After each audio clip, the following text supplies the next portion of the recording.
You're right now not in a very good position. You've allowed yourself to be in a very bad position, and he happens to be right about it. From the very beginning of the war, you're not in a good position. You don't have the cards right now. With us, you start having cards. But right now, you don't.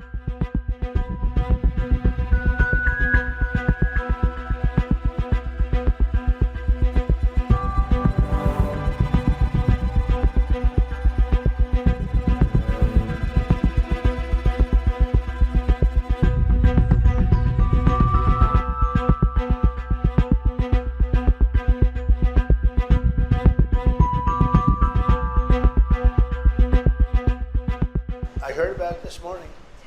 You know who told me about it? President Putin told me about it. Early in the morning, he said he was attacked. It's no good. It's no good. Don't forget, you know, the Tomahawks. I stopped the Tomahawks. I didn't want that. And I learned about it from President Putin today. I was very angry about it.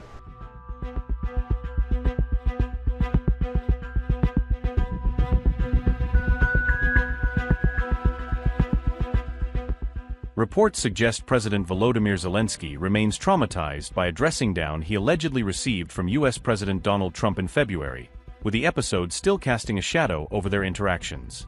According to RT's summary of a Politico piece, Zelensky is still reeling from what was described as a heated altercation, which has shaped perceptions of his relationship with Trump. U.S. media, citing an anonymous EU official, reported that this history partly explains why Zelensky has been so keen to shore up European backing as a counterweight to pressure from Washington. EU official cited by Politico said, and I quote, "Zelensky remains somewhat traumatized by his train crash meeting with Trump and Vice President J.D. Vance in Washington. For this reason, Zelensky sought the explicit backing of European leaders ahead of his talks with the U.S. President in Florida on December 28. The clash reportedly took place during discussions over granting U.S. access to Ukraine's valuable mineral resources, adding a hard economic dimension to their political dispute. Zelensky's trademark military-style attire was also said to have become a flashpoint, with press allegedly criticizing his outfit during a White House briefing as inappropriate for such high-level talks. Since that confrontation, Trump and Zelensky have held several further meetings, during which the Ukrainian leader has appeared in more conventional suits, a shift observers linked to that earlier quarrel. So look, for 4 years in the United States of America, we had a president who stood up at press conferences and talked tough about Vladimir Putin, and then Putin invaded Ukraine and destroyed a significant chunk of the country. The path to peace and the path to prosperity is maybe engaging in diplomacy. We tried the pathway of Joe Biden of thumping our chest and pretending that the President of the United States' words mattered more than the President of the United States' actions. What makes America a good country is America engaging in diplomacy. That's what President Trump is doing. Can I ask you? Sure. Yeah? Yeah. Okay. So he occupied our parts, big parts of Ukraine, part of East and Crimea. So he occupied it on 2014. So during a lot of years, so I'm not speaking about just Biden, but those time was Obama, then President Obama, then President Trump, then President Biden, now the President Trump, and God bless, now President Trump will stop him. But during 2014, nobody stopped him. He just occupied and took. He killed people. You know what the contact 2015. 2014. 2014 is Well, 2014. Yeah. So I was, he killed, I was not here. Yeah, but, That's exactly but right. yes, but during 2014 till 2022, yeah, the situation the same. The people have been dying on the contact line. Nobody stopped him. You know that we had conversations with him, a lot of conversation, my bilateral conversation, and we signed with him, me, like a new president. In 2019, I signed with him the deal. I signed with him, Macron and Merkel, we signed ceasefire. Ceasefire. All of them told me that he will never go. We signed him with gas contract. Yes, but after that, he broken this ceasefire. He killed our people and he didn't exchange prisoners. We signed the exchange of prisoners, but he didn't do it. What kind of diplomacy, JD, you are speaking about? What do you mean? I'm talking about the kind of diplomacy that's going to end the destruction of your country. Yes, but if you are Mr. not President, strong... Mr. President, with respect, I think it's disrespectful for you to come into the Oval Office and try to litigate this in front of the American media. Right now, you guys are going around and forcing conscripts to the front lines because you have manpower problems. You should be thanking the President for trying to bring an end to this conflict. Have you ever been to Ukraine that you say what problems we have? I have been to. Come once. I've actually watched and seen the stories, and I know what happens is you bring them on a propaganda tour, Mr. President. Do you disagree that you've had problems bringing people into your military? We have problems. And do you think that it's respectful I will answer. to come to the Oval Office of the United answer. States of America and attack the administration that is trying to prevent the destruction of your country? A lot of questions. Let's start from the beginning. Sure. First of all, during the war, everybody has problems. Even you, but you have nice ocean and don't feel now, but you will feel it in the future. God bless. You don't know that. God bless. You don't know God that. bless. You Don't- will not you have gotta- a war. Don't tell us what we're going to feel. We're trying to solve a problem. Don't tell us what we're going to feel. I'm not telling you. Because I'm you're in no answering on this position to question. dictate that. That's Remember exactly what this. I'm not You're dictating. in no position to dictate what we're going to feel. You We're will- going to feel very You will good. feel influence. We're going to feel very good and telling very you, strong. You will feel influence. You're right now not in a very good position. You've allowed From the yourself very- to be in a from very the bad very position, beginning and he of the happens war. to be right about From it. the very beginning of the war. You're not Mr. in a Brown, good position. I You was don't in have a- the cards right now. With us, you start having not cards. playing But cards. right now, you I'm don't. very You're playing serious, cards. Mr. President. You're I'm playing very cards. serious. You're I'm gambling the with the president lives in of war. millions of people. You think- You're gambling with World War What do you- III. what do you You're speaking about? gambling with What are you World speaking War about? III. And You- what you're doing is very disrespectful to the country, this country. I'm That's with back all to you. respect to your Far country. more than a lot of people said very they respect. should have. Have you said thank you once? A lot of times. No, in this Even entire meeting, today. have you said thank you? Even today. You went to Pennsylvania and campaigned for the opposition in October. Offer some words of appreciation for what- the United what States you're of speaking America about. and the president who's trying to save your country. Please, you think that if you will speak very loudly about the war, you He's can... not speaking loudly. He's not Yeah. speaking loudly. Your country is Can I- in big can- trouble. can I Wait a answer? minute. No, Can you've I done a lot answer? of talking. Your country is in big trouble. I know. You're not I winning. know. You're not winning this. You have a damn good chance of we are coming out staying, okay because of Mr. us. President, we are staying in our country, staying strong from the very beginning of the war. We've been alone, and we are thankful. I said thanks You haven't in been this alone. cabinet, You and haven't not been only alone. in this We cabinet. gave you, through I this said thank stupid you. president, $350 billion.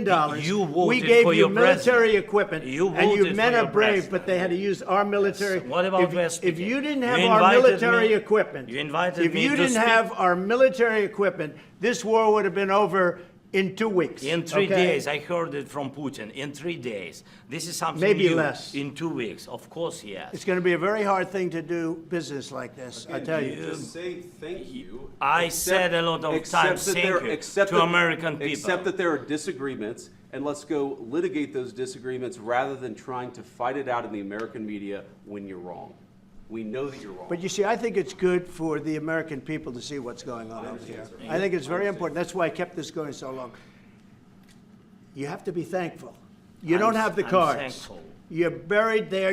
Your people are dying. tell you You're again, running I low know. on soldiers. Don't- Listen, don't, please, you're running Mr. low on President. soldiers.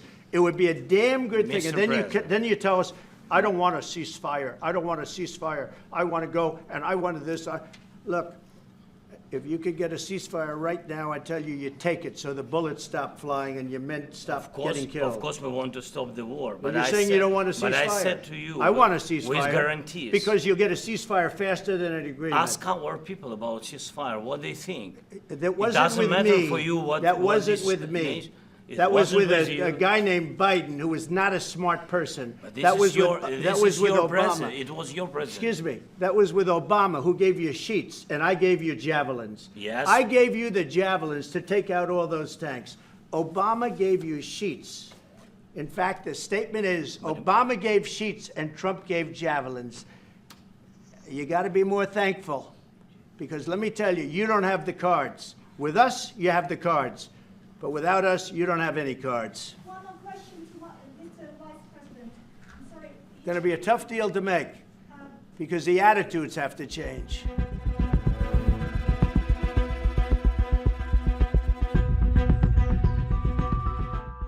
More recently, Trump again lashed out at Zelensky after being told of an alleged Ukrainian drone attack on Vladimir Putin's residence, publicly venting his anger over the reported incident. Putin told Trump on December 29 that Ukrainian drones had targeted his state residence in Russia's Novgorod region, a claim Moscow has used to harden its line in talks. Zelensky, for his part, has insisted Russia is lying about the supposed strike and is merely preparing a pretext for new large-scale attacks on Kyiv and other cities. The alleged strike on Putin's residence could scuttle peace. Yeah, I don't like it. It's not good. I heard about it this morning. You know who told me about it? President Putin told me about it. Early in the morning, he said he was attacked. It's no good. It's no good. Don't forget, the Tomahawks. I stopped the Tomahawks. I didn't want that. Because we're talking about, it's a delicate period of time. This is not the right time. It's one thing to be offensive, because they were offensive. It's another thing to attack his house. It's not the right time to do any of that, and can't do it. And I learned about it from President Putin today. I was very angry about it. Do you have U.S. intelligence services? What?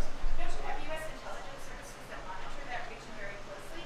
Is there any evidence? Well, it came out. Well, we'll find out. I mean, you're saying maybe the attack didn't take place. It's possible too, I guess. But President Putin told me this morning it did. The explosion overnight, and the Russians say that Ukraine tried to hit the residence of President Putin.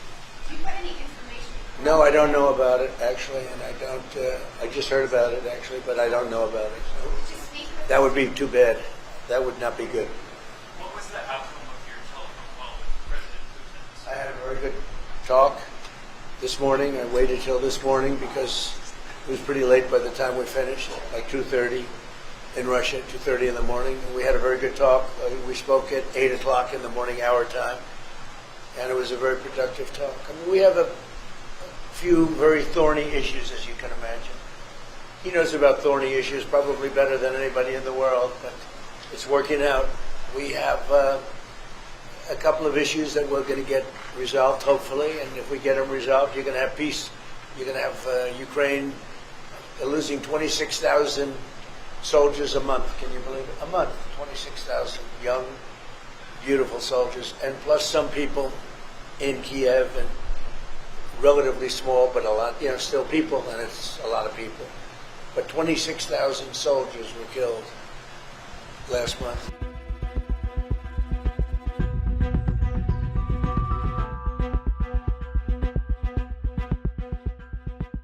Just a day before, Trump and Zelensky had met to discuss a framework for a peace deal, in an effort to outline conditions that could eventually halt the war. After that meeting, Zelensky said that security guarantees between Ukraine and the United States have been agreed, calling them crucial for any future settlement. Trump, meanwhile, declared they were a lot closer to a Ukraine peace deal following the talks, though he acknowledged that difficult issues remained unresolved. Russia later announced it would be changing its negotiating position, signaling a tougher stance in response to what it calls Ukrainian terrorist actions.